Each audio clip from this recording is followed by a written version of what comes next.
Dans un univers hollywoodien, où les confessions tardives servent souvent de catalyseur à des comebacks spectaculaires, Victoria Principal, à 75 ans, a opté pour une discrétion qui force l'admiration. Née le 3 janvier 1950 à Fukuoka, au Japon, cette actrice emblématique de Dallas a traversé des décennies de gloire et de retrait, cultivant une image de femme indépendante et philanthropique. Mais lors d'une entrevue intime, diffusée en septembre 2025, sur une plateforme de streaming dédiée aux icônes du petit écran, elle a levé le voile sur un chapitre longtemps scellé.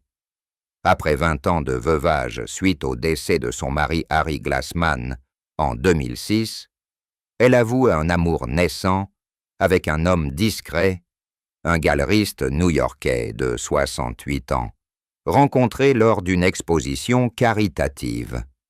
Cette révélation, articulée avec une élégance mesurée, ne vise pas le buzz, mais l'honnêteté, éclairant une existence où l'amour tardif émerge comme un phénix des cendres d'une carrière fulgurante.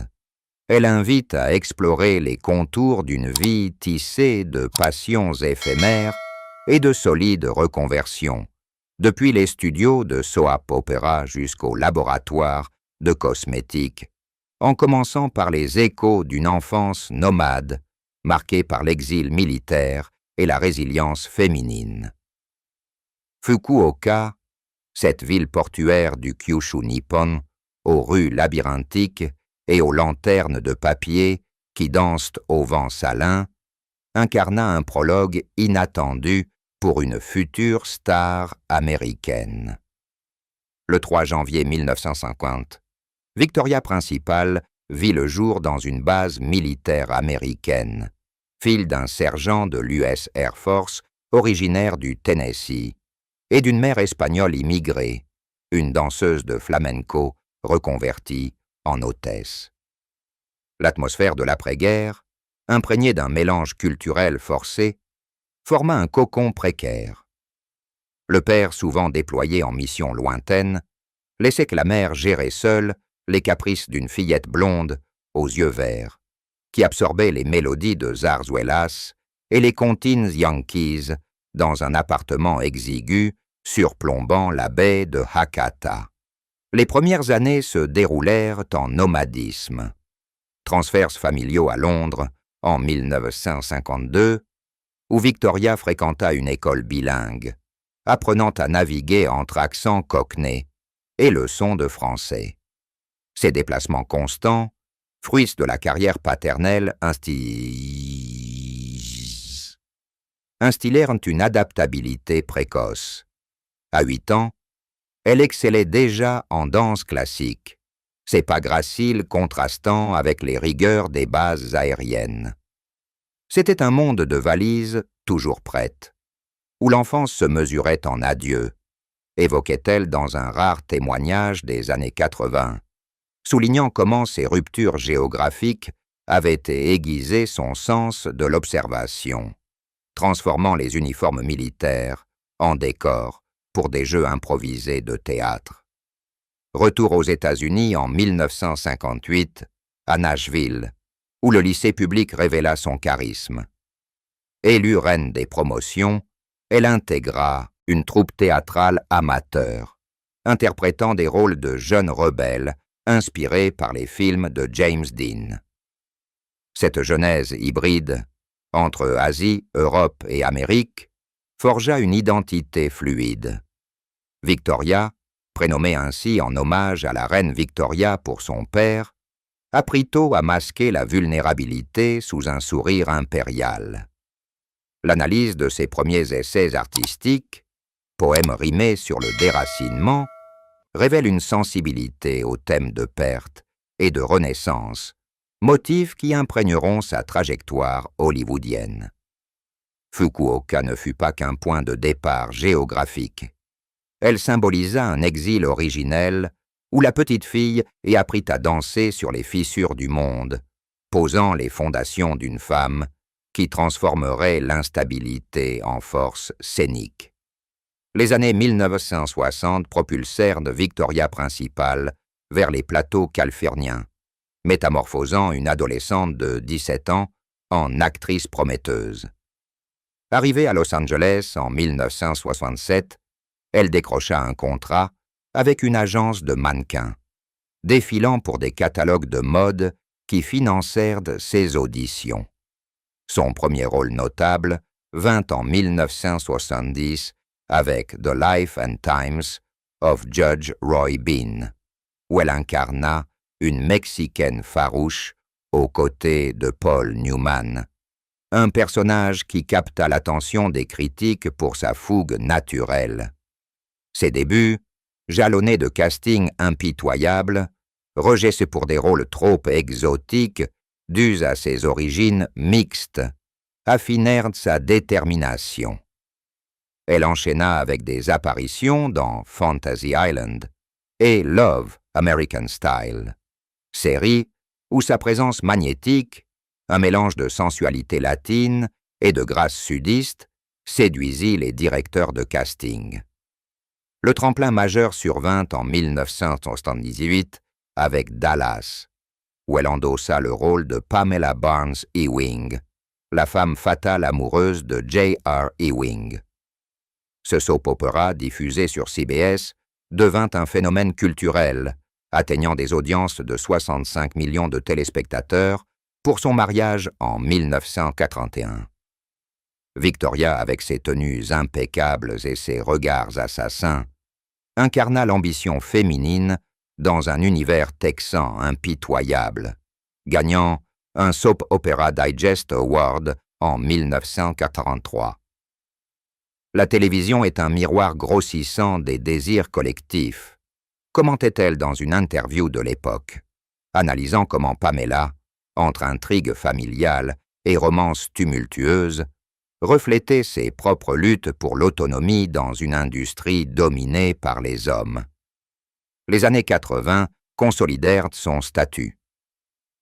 Contrat publicitaire pour des parfums. Et un virage vers la production avec Mistress en 1987, un téléfilm qu'elle coécrivit et réalisa. Cette phase d'ascension, couronnée par une fortune estimée à 350 millions de dollars en 1990, ne fut pas exempte de tensions. Pression pour des rôles stéréotypés, burn-out après 10 saisons de Dallas. Pourtant, l'examen de sa filmographie met en lumière une stratégie lucide, diversifiée pour perdurer, un choix qui la mena du glamour éphémère à une reconversion durable, loin des feux croisés d'Hollywood. Avant les unions officielles, la vie sentimentale de Victoria Principal se déroula comme un scénario aux rebondissements prévisibles, teinté de l'éclat et des illusions du show business. Dans les années 70, flirts éphémères vestis avec des costards, un pilote de série qui se solda par une rupture après un scandale tabloïd, et une idylle brève avec le chanteur Andy Gibb en 1981, dont les excès personnels mirent fin à la romance en 1942. Ces épisodes, relatés dans des mémoires fragmentaires, esquissent un portrait de jeune femme naviguant les pièges de la célébrité. Cœur brisé par des agendas incompatibles, rumeurs amplifiées par les ragots de Variety. Son premier mariage, en 1978, avec l'acteur Christopher Skinner, rencontré sur le tournage de Dallas, apparut comme un havre dans la tempête. Âgé de 24 ans, il incarnait un producteur stable, et leur union, célébrée dans une chapelle de Malibu, semblait idyllique. Pourtant, les absences professionnelles creusèrent un fossé. Divorcés en 1980 après 2 ans, ils maintinrent une amitié distante. Le mariage à Hollywood est un contrat à durée déterminée, observait-elle a posteriori, disséquant comment cette expérience l'avait vaccinée contre les illusions romantiques, favorisant une indépendance farouche. Ses relations initiales, riches en promesses, mais pauvres en durée, nourrissaient une maturité. Victoria apprit à prioriser carrière et autonomie, motif qui imprégnerait ses choix ultérieurs. Un soir d'été 1983, lors d'un dîner caritatif à Beverly Hills pour une fondation contre le cancer, Victoria Principal croisa le regard de Harry Glassman, chirurgien plastique de 45 ans au sourire rassurant. Lui, originaire de New York et établi à Los Angeles, exerçait une profession qui côtoyait le monde du spectacle sans en subir les excès. Consultations pour actrices discrètes, conférences sur l'esthétique naturelle. Leur conversation initiale, autour d'un verre de chardonnay, dévia vite vers des terrains communs. La philanthropie, où elle militait pour l'environnement, et lui pour la santé publique. Il y avait une quiétude en lui, comme un port après la tempête.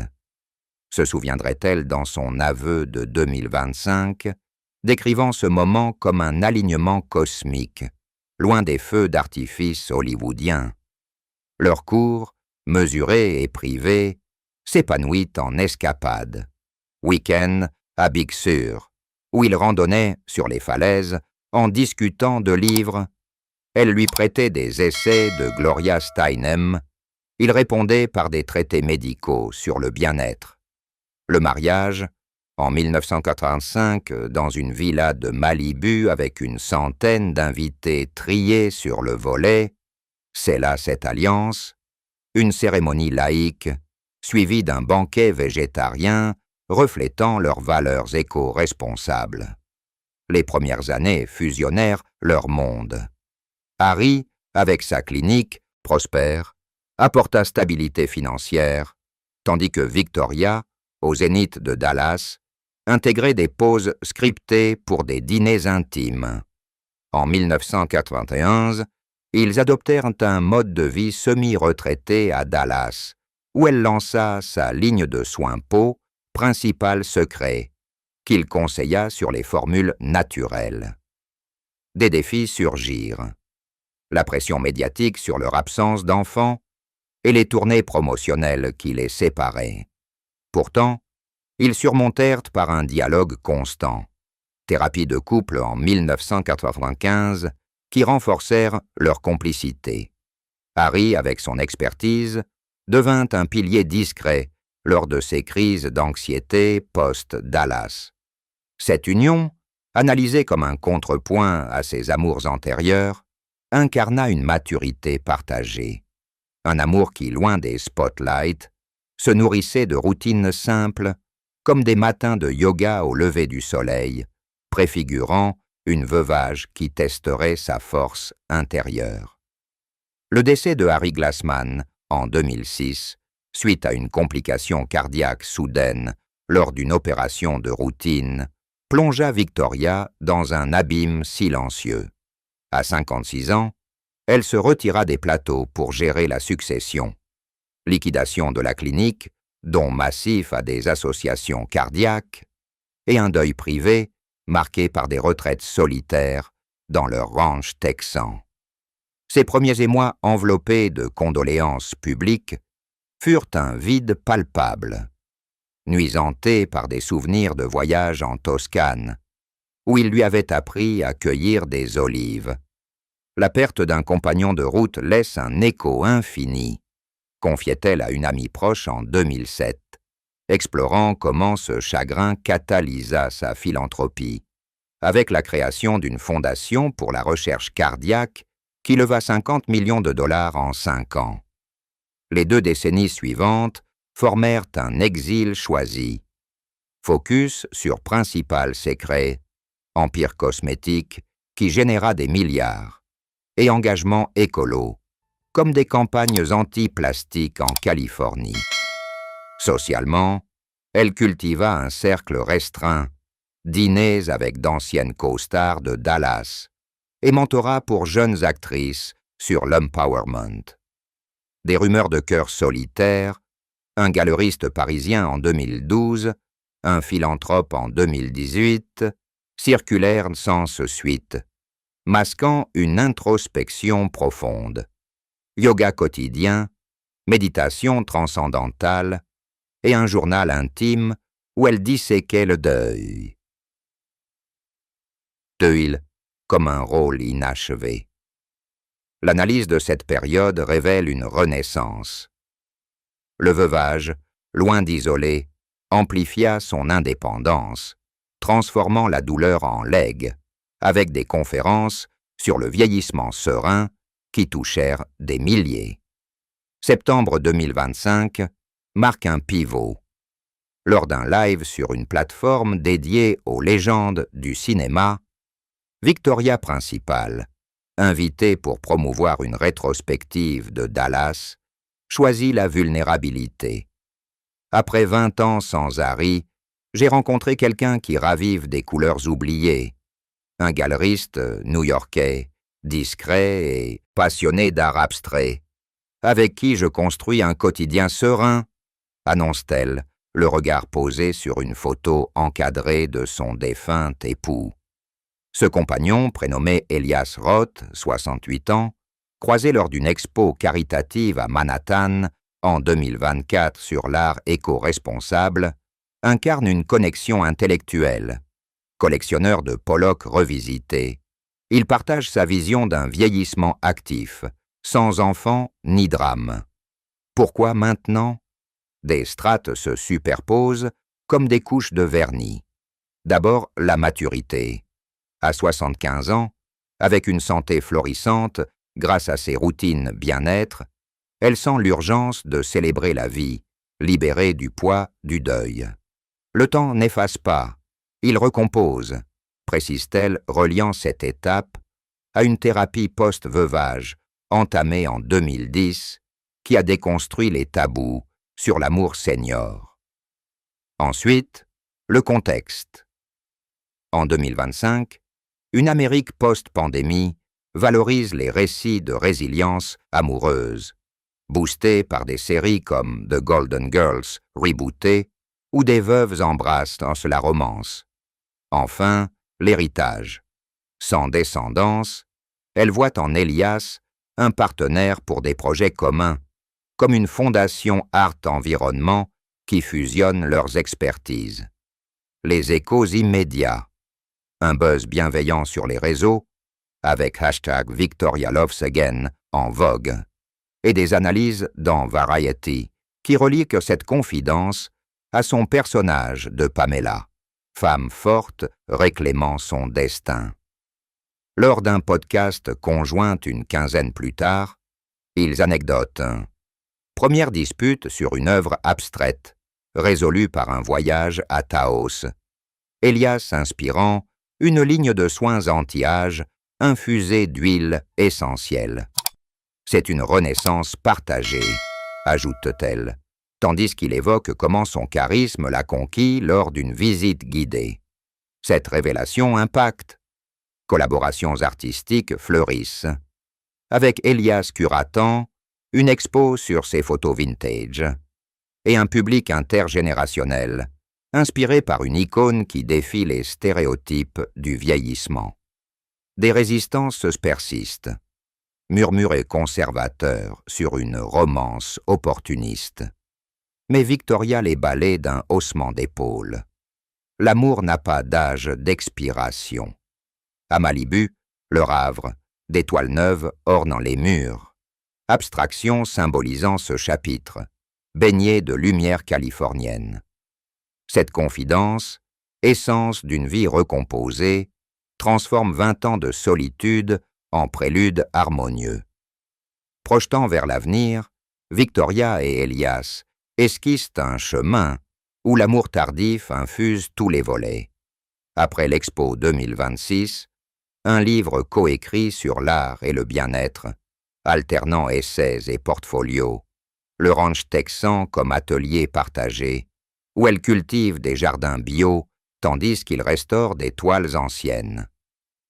À 75 ans, Victoria, avec Elias à ses côtés, embrasse cette flamme comme un scénario ouvert, un amour qui, en se révélant, ouvre des chapitres imprévus. pitres imprévus, pitres imprévus.